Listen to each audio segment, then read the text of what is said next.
यह आर्टिकल 44 क्या कहता है कि क्या भारत में समान अधिकार हैं? 150 अमेंडमेंट किए, तो अमेंडमेंट करने के लिए तो उसमें गुंजाइश है, करिए, लेकिन प्रेम्बिल में नहीं थी, आपने वो भी कर दी। मैंने इसको भी माना कि अगर यह देश 76 में सेकुलर हो गया था, तो फिर ये 93 में दोबारा से सेकुलर होने के बावजूद कम्युनल क्यों हुआ? मैं आपसे कह रहा हूं कि आर्टिकल 44 का उल्लंघन भी है और भारत के संविधान की जो रूह है, जो उसकी आत्मा है, जो उसकी स्पिरिट है, उसके भी खिलाफ है। और जिस तरीके से किया वो तरीका भी गलत है। क्या किया ये बताता हूं। हेलो दोस्तों, किसने और क्यों बदली भारत के संविधान की मूल धारा? संविधान निर्माता बाबा साहब भीमराव अम्बेडकर के बनाए संविधान से क्यों की गई छेड़छाड़? सरदार वल्लभ भाई पटेल और तमाम उन महान देशभक्तों के द्वारा लिखी गई इबारत को क्यों मिटाया गया? आपके लिए इस वीडियो को देखना इसलिए ज़रूरी है क्योंकि आपका हित, आपके देश का हित, आपकी आने वाली पीढ़ियों का हित इसी संविधान से प्रभावित होता है और होता रहेगा। राष्ट्रवादी चिंतक पुष्पेंद्र कुलशेठ जी ने उस हर बात को उजागर किया है जो अब तक आपसे छुपाई गई। आइए सुनते हैं पुष्पेंद्र जी को। मेरा मुद्दा यह है कि आजाद भारत में, भारत के संविधान में 23 नवंबर 1948 उस वक्त यह आर्टिकल 35 था। बाद में यह आर्टिकल 44 के नाम से जाना जाता है। यह आर्टिकल 44 क्या कहता है? यह कहता है equal rights to all Indians, यानी भारतवासियों को बराबर के अधिकार, समान अधिकार। लेकिन इसी को आपके यहां यूनिफॉर्म सिविल कोड कहते हैं। लेकिन हो क्या रहा है कि क्या भारत में समान अधिकार हैं? मेरे नहीं, क्योंकि हमारे यहां संविधान को सेलेक्टिव तरीके से रखा गया और अपनी सत्ताओं को स्थापित करने के लिए नाजायज तरीके से आपने संविधान में चीजों को घटाया और बढ़ाया। इसलिए 1950 में जो संविधान बना वो 1976 तक सांप्रदायिक था, कम्युनल था। लेकिन मेरी अपनी स्टडी कहती है कि 1950 से लेके 1976 तक इस देश में सौहार्द था, सांप्रदायिकता नहीं दिखती थी। लेकिन राज सत्ता को यह लगा कि अगर सत्ता पे बैठना है तो एक नया जुमला करो, और उसके पीछे साजिश थी। इसलिए 76 में 42nd अमेंडमेंट के माध्यम से 7वीं सूची में आपने कहा कि भारत के संविधान के प्रियम्बल में सेकुलरिज्म और सोशलिज्म शब्द को जोड़ दिया जाए। जोड़ दिया। मेरी इस पे भी डिबेट नहीं है, बल्कि इस पे डिबेट हो सकती है, लेकिन मैं अभी युवाओं से मुखातिब हूं, इसलिए रेफरेंस देके मेन बात पे आना चाहता हूं। एक समान अधिकारों की बात कही, उसको भी वर्णित करूंगा, और दूसरी बात मैंने आपसे कहा कि 76 में यह देश सेकुलर हो गया क्योंकि संविधान सेकुलर है। यह झूठा मक्कारी भरा किसी एजेंडे के तहत भी अगर आया था, तो भी थोड़ी देर के लिए मैं मान लेता हूं कि आपकी मक्कारी को भी हमने मान लिया, आपके इस झूठ फ्रॉड को भी हमने मान लिया, जबकि संविधान के प्रेम्बिल में कुछ बदला नहीं जा सकता था। और आपने तो बाबा साहब अंबेडकर के संविधान में मात्र 50 से लेके 26 साल में आपने प्रेम्बिल में बदलाव कर दिया। 150 अमेंडमेंट किए, तो अमेंडमेंट करने के लिए तो उसमें गुंजाइश है, करिए, लेकिन प्रम्बिल में नहीं थी, आपने वो भी कर दी, मैंने इसको भी माना। मैं युवाओं से कहना चाहता हूं, केसरिया हिंदू वाहिनी के लोगों से कहना चाहता हूं कि अगर यह देश 76 में सेकुलर हो गया था, तो फिर यह 93 में दोबारा से सेकुलर होने के बावजूद कम्युनल क्यों हुआ? कोई जवाब नहीं है। आरटीआई के माध्यम से हमारे दोस्तों ने पूछा, उन्होंने कहा साहब हमारे पास सरकार के रिकॉर्ड में इसकी कोई परिभाषा नहीं है। इसलिए मैं आपसे कह रहा हूं कि आर्टिकल 44 का उल्लंघन भी है और भारत के संविधान की जो रूह है, जो उसकी आत्मा है, जो उसकी स्पिरिट है, उसके भी खिलाफ है। और जिस तरीके से किया वो तरीका भी गलत है। क्या किया यह बताता हूं। 93 में आपको मुसलमानों को खुश करना था, क्योंकि आपने उनका नाजायज इस्तेमाल 1984 में किया और आपने इस देश को मजहब के नाम पे बांटा और मजहब के नाम पे एक देश बना, लोग चले गए। लेकिन बहुत सारे लोग तो इस देश की संसद में होने के बाद गए, और जब यह मजहब के नाम पे बटा था तो भाई फिर मुसलमान भारत की धरती पे क्यों रहा? यह मैं नहीं कह रहा, यह मेरा विचार नहीं है, ये मैं इसलिए बार बार कहता हूं कि आज के लोग अगर बात करेंगे तो तथ्यों पे बात करिए। ये देश अंग्रेजों ने बांटा था, ये कहकर के अपनी मक्कारी और मुनाफकत और हिपोक्रेसी मत साबित कीजिए, अपने फरेब को मत झुटलाइए। ये देश शुद्ध रूप से हिंदू मुसलमान के नाम पे, मजहब के नाम पे बटा। 21 लाख लोग मारे गए 1946, वो इसी बुनियाद पर लड़ा गया कि पाकिस्तान चाहिए, पाकिस्तान बन गया।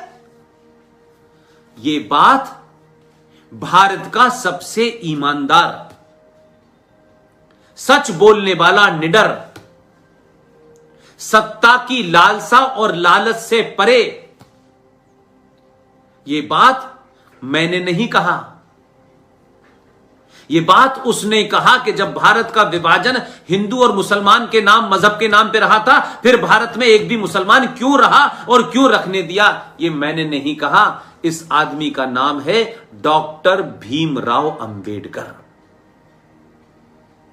और यह अपनी किताब है, इस किताब में लिखते हैं पाकिस्तान और पार्टीशन ऑफ इंडिया, यानी पाकिस्तान या भारत का विभाजन। यह किताब पढ़ लें। इस किताब में भीमराव अंबेडकर ने इस्लाम के बारे में, मुसलमान के बारे में बड़े विस्तार से अपने प्रवचन दिए हैं। और आज अगर इस किताब को कोई कोट कर दे तो लोग कहेंगे कि यह देश में आप दंगा भड़का रहे हैं। और जब उनसे कहो कि भाई मुसलमानों के बारे में, इस्लाम के बारे में मैं नहीं ये कह रहा है, तो उनमें इतनी हिम्मत नहीं है। इस किताब में जो कुछ इस्लाम के बारे में लिखा है, जो कुछ संविधान के बारे में लिखा है, जो कुछ मुसलमान के बारे में लिखा है, जो कुछ महात्मा गांधी के बारे में लिखा है, वो कितना भी कड़वा हो, अगले एक हफ्ते के बाद एक एक पेज नंबर, चैप्टर नंबर से देश में चिल्ला चिल्ला के कहूंगा और पूछूंगा कि इनकी बात को कोट करने से अगर राष्ट्र में उथल पुथल होती है तो हिम्मत है तो इस किताब पे बैन लगा के दिखाओ। जिन लोगों ने शाहीन बाग पे बाबा साहब अंबेडकर की तस्वीर उठा के रखी हुई थी, उन मक्कारों से पूछो बाबा साहब अंबेडकर ने तुम्हारे बारे में क्या क्या है कहा है, तुम्हारी सोच के बारे में क्या कहा है, तुम कौन लोग हो।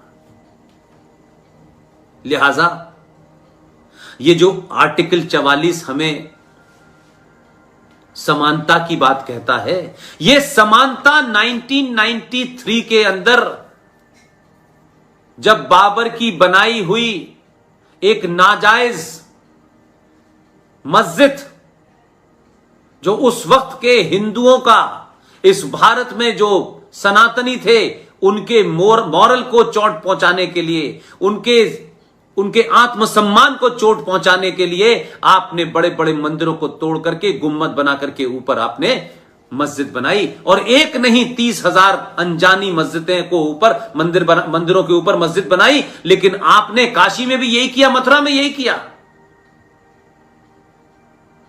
इसलिए मेरा सवाल यह है कि बाबर की बनाई मस्जिद को कैप्टन सिकंदर रिजवी जैसे लोग, जो इस पूरे मंदिर के आंदोलन से एक लंबे समय तक जुड़े रहे हैं, कई बार कार सेवा करने गए हैं, उनका थॉट क्लियर है। लोग सिकंदर रिजवी को मुसलमान समझते हैं। सिकंदर रिजवी मुसलमान नहीं है। सिकंदर रिजवी सच्चा शिया है। सिकंदर रिजवी प्रॉफिट मोहम्मद की बेटी के दामाद को मानता है। उनके दामाद और उनकी बेटी के हत्यारों के खिलाफ है। इसलिए सिकंदर रिजवी रामपुर वाला मुसलमान नहीं है, हैदराबाद वाला मुसलमान नहीं है। उनके घरों में शियाओं के रस्म रिवाज, उनकी रवायतें, उनकी वैल्यूज सनातनियों जैसी हैं। और एक नहीं 50 गिना सकता हूं, लेकिन विषय इस वक्त यह नहीं है। तो 92 में 1992 में इस देश के सामूहिक गुस्से ने बाबर की मस्जिद को जब तोड़ दिया, तो कांग्रेस पार्टी ने 93 के अंदर एक नोटिफिकेशन जारी कर दिया। और वो नोटिफिकेशन यह कहता है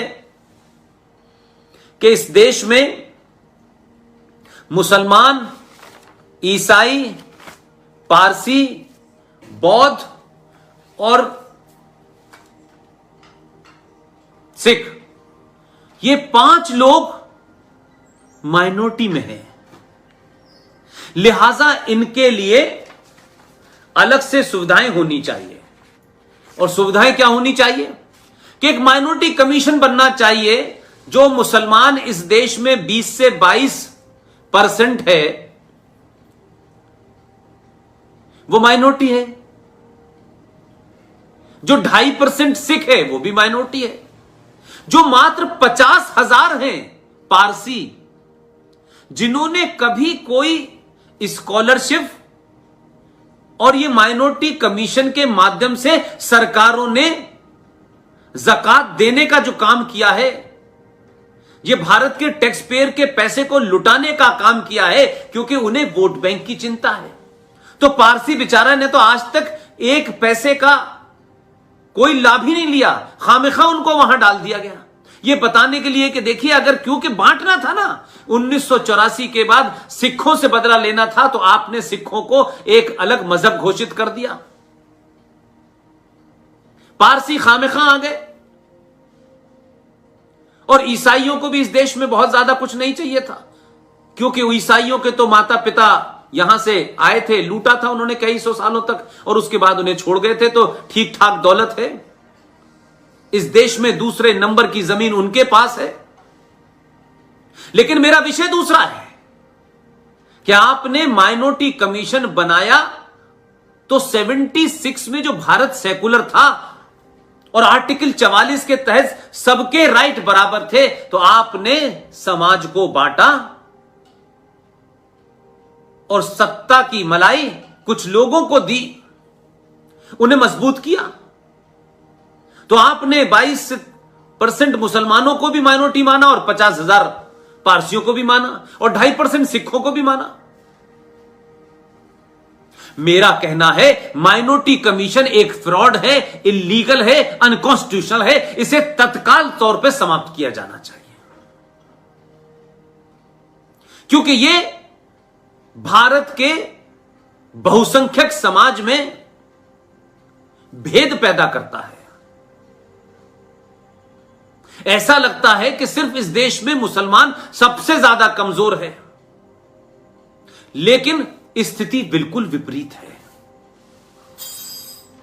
कुछ लोगों को रोने की और विलाप करने की आदत है। मुल्क ले लिया तब भी विलाप, इस देश में रहे तब भी विलाप, 3-3 राष्ट्रपति बने तब भी विलाप, गृह मंत्री बना तो उसने क्या अपना किरदार दिखाया तब भी विलाप, राज्यों के मुख्यमंत्री बने तब भी विलाप, और भारत की धरती पे एकमात्र सूबा जहां मुसलमान मेजोरिटी में थे वहां आपने मुसलमान होने का जो सबूत दिया वो पूरे इस्लाम के मानने वाले लोगों पे, भारत पे कालिक पोत दी। 5.5 लाख कश्मीरी हिंदू पंडितों को उनकी उपासना के कारण, उनकी पूजा पद्धति के कारण मस्जिदों का सहारा लेकर के आपने उन्हें मारा भगा दिया, 2,500 लोगों की हत्याएं कर दी। वो लोग भारत में कहते हैं हम माइनॉरिटी में हैं, हमें विशेष रियायतें मिलनी चाहिए। करोड़ों का बजट है, मैंने सुना है कि अभी हाल में फिर 300 करोड़ रुपया और बढ़ा दिया गया है। लेकिन प्रश्न मेरा दूसरा है, आपने नेशनल कमीशन फॉर माइनॉरिटीज बनाया, समझ में आता है, लेकिन फिर राज्यों में बना दिया आपने। तो शायद हमें यह लगा कि राज्यों में बनाया है तो राज्य के स्तर पर तय होगा कि कौन कौन माइनॉरिटी है। लेकिन क्या हो रहा है, क्लासिक चीज है, सुनने देखने में बड़ी अच्छी लगती है, लेकिन कभी कभी हमें ऐसी चीजों को इसलिए भी प्यार से समझना चाहिए कि इन सरकारों ने इस देश के राज्य को चलाया, लेकिन राज्य को चलाते चलाते राष्ट्र को छिन्न भिन्न कर दिया, इस समाज के ताने बाने को तोड़ दिया, इस समाज में इंसान इंसान के खिलाफ लड़ा दिया। तो आपने क्या किया कि राज्यों के अंदर भी जितने राज्य हैं उसमें भी माइनॉरिटी कमीशन है। हमने सोचा कि राज्य के स्तर पर कुछ और परम्यूटेशन कॉम्बिनेशन होंगे, तो पता यह चला कि लक्षद्वीप जहां 2% हिंदू हैं, 98% मुसलमान हैं, लेकिन राज्य का जो अल्पसंख्यक आयोग है जो राज्य में बना हुआ है वो कहता है कि ये 2% हिंदू मेजॉरिटी में है और 98% मुसलमान माइनॉरिटी में है। मेघालय में 11% हिंदू है, 88% ईसाई है, लेकिन 11% हिंदू जो है वो मेजॉरिटी में है। मणिपुर में 31% हिंदू है, 68% ईसाई है, लेकिन 31% हिंदू मेजॉरिटी में है। अरुणाचल में 29% हिंदू है, 71% ईसाई है, लेकिन 29% हिंदू मेजॉरिटी में है। नागालैंड में 8.75% हिंदू है, वो मेजॉरिटी में है, और 91.1% क्रिश्चियन माइनॉरिटी में है। मिजोरम में 2% हिंदू है, वहां 97% क्रिश्चियंस हैं, वो माइनॉरिटी में है। जम्मू कश्मीर में 28.44% हिंदू, डोगरा, ये तमाम सारे लोग हैं, ये वहां पर। और कमाल है कि इस राज्य में सिख भी जो है उनकी भी गिनती बहुत कम है, ये मेजॉरिटी में है, और 71% मुसलमान। सब कुछ है, ये मुसलमान माइनॉरिटी में है। तो मैं सिर्फ यह पूछना चाहता हूं कि एक जगह से पैसा दिया माइनॉरिटीज के नाम पे, फिर राज्यों के से कहा तुम भी दो या नहीं, भारत के एक्सचेकर को लुटाओ, क्योंकि वोट बैंक है। 20 से 22 करोड़ लोगों की नाजायज मांगों को मानोगे तो यह देश सेकुलर है, नाजायज मांगों को नहीं मानोगे तो वो सड़कें तोड़ डालेंगे, रेल में आग लगा देंगे, सड़क रोक देंगे, मजहब और के नाम पे डराएंगे, इस्लाम के नाम पे डराएंगे। 2014 से लेके 2020 तक 106 हिंदुओं को अलग अलग जगह मॉब लिंचिंग में मुसलमानों ने मारा, लेकिन उसकी बात करोगे तो आप कम्युनल हैं, और उनकी झूठ मक्कारी की बात करोगे तो आप सेकुलर हैं।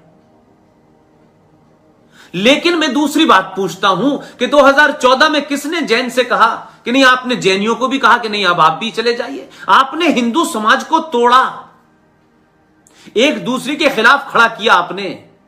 जैनियों को आपने 2014 में माइनॉरिटी कमीशन में जोड़ दिया, उन्होंने मांगा भी नहीं था।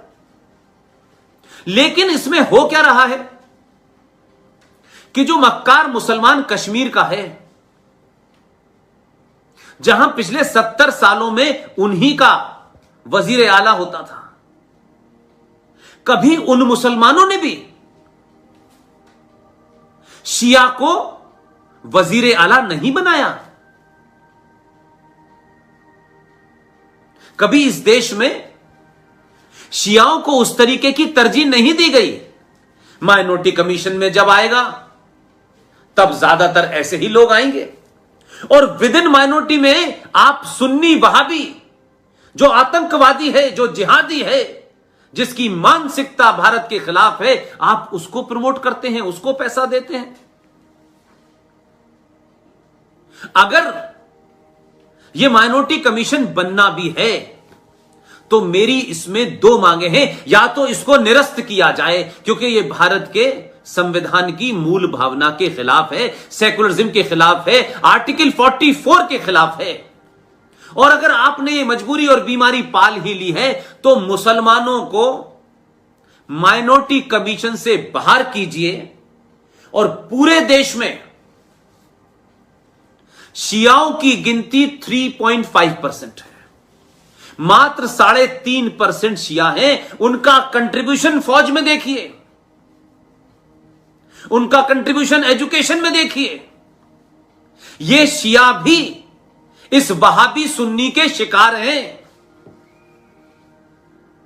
मैं एक छोटी सी बात कहता हूं ताकि आपको आपका तर्क मजबूत। अलीगढ़ मुस्लिम विश्वविद्यालय के अंदर हमारे वालिद साहब वहां थे, वहां BS जैदी नाम के एक वाइस चांसलर हुए, और वो शिया थे। मैं इस्लाम के उस नाम पर होने वाले इस जिहादी इस्लामिक टेररिस्ट सुन्नी जो है, जो IS को चला रहा है, जो लश्कर तोयबा को चलाता है, जो जैश ए मोहम्मद को चलाता है, जो पूरे देश में आतंक मचाए हुए है, ये फारूक अब्दुल्ला, ये उमर अब्दुल्ला, ये महबूबा, ये गीलानी, ये जाकिर नाइक, ये सब कौन हैं? इसलिए BS जैदी साहब जब वाइस चांसलर थे तो सुन्नियों को दर्द हुआ, क्योंकि वो तो सर सैयद के थे, लिहाजा उनकी मेजॉरिटी है वहां। तो BS Zaidi vice chancellor lodge में रहते थे। आज उनके वंशज हैं, उनके बेटे बेटी हैं, आज भी हैं। और जब आप इसका बारे में जानेंगे तो हो सकता है कि अलीगढ़ में बहुत सारे जो मक्कार और मुनाफिक हैं वो ये कहेंगे ऐसा तो कभी था ही नहीं, ऐसे तो वाइस चांसलर ही नहीं थे, ये भी लोग कह देंगे। उन BS जैदी साहब वाइस चांसलर बने अलीगढ़ मुस्लिम यूनिवर्सिटी के, तो मुसलमान सुन्नियों ने, वहाबियों ने उनके खिलाफ एक शरारत की, और इसके बारे में मुझसे और मेरे खानदान से झूठ नहीं बोल सकते। ये जो अलीगढ़ मुस्लिम विश्वविद्यालय में बाहर से बच्चे पढ़ने आते हैं, उनको लगने लगता है कि वो मुसलमान हैं तो उनको अलीगढ़ यूनिवर्सिटी के बारे में ज्यादा पता है, वही अकले कुल है भाई, और तो कोई है ही नहीं। अलीगढ़ यूनिवर्सिटी में पैदा होने की वजह से बहुत सी चीजें पास से देखी हैं। BS जैदी साहब जिस वाइस चांसलर लॉज में रहते थे, सुन्नी मुसलमानों ने उन्हें बदनाम करने के लिए स्टूडेंट्स ने, टीचर्स ने मिलकर के यह शरारत की कि वाइस चांसलर लॉज के पीछे सुबह 4 बजे उनके घर के पीछे 4-6 किताबों में आग लगी पाई गई, और दोपहर तक यह खबर पूरे उसमें फैल गई कि ये जो वाइस चांसलर है ये शिया है। देखो कुरान को जलाया है इसने, कुरान जला मिला। पूछो भाई, वहां तो कोई काफिर नहीं था, वहां तो 1-2 फैमिली थे, वो भी बेचारे डरे डरे रहते थे, और उनको बेचारों को क्या लेना देना था। लेकिन क्योंकि उस वक्त हिंदू एजेंडा नहीं था, BS जैदी एजेंडा था, एक शिया एजेंडा था। तो आपने कुरान जला करके इस्तेमाल किया, उसे डराया धमकाया। यह है शरारत। तो जिस शिया से तुम्हें नफरत है, मेरी शियाओं से भी यह कहना है, और मैं बार बार कैप्टन सिकंदर रिजवी से यह कहता हूं कि आप जैसे लोग, लतीफ साहब जैसे एयर फोर्स के लोग, आर्मी में कई बड़े बड़े मेजर जनरल मौजूद हैं, आप लोग इन जिहादी इस्लामी आतंकवादी वहाबियों की वजह से अपनी नस्ल को क्यों खराब कर रहे हैं? जैसे जैन को आपने हिंदू सनातन से निकाल के माइनॉरिटी कमीशन में डाला, मैं भारत सरकार से कहता हूं, या तो माइनॉरिटी कमीशन पूरे तौर पे समाप्त करो, क्योंकि यह मूल भावना के खिलाफ है, या फिर माइनॉरिटी की डेफिनेशन को रीडिफाइन करो। और जब तक रीडिफाइन नहीं करते, तब तक इसमें से मुसलमान को हटाओ, और सिर्फ शिया, जिनकी 3.5% पॉपुलेशन है पूरे भारत में, और उनका जबरदस्त कंट्रीब्यूशन है, उनको लीजिए। तो आज के युवा को यह एक मुहिम चलानी चाहिए।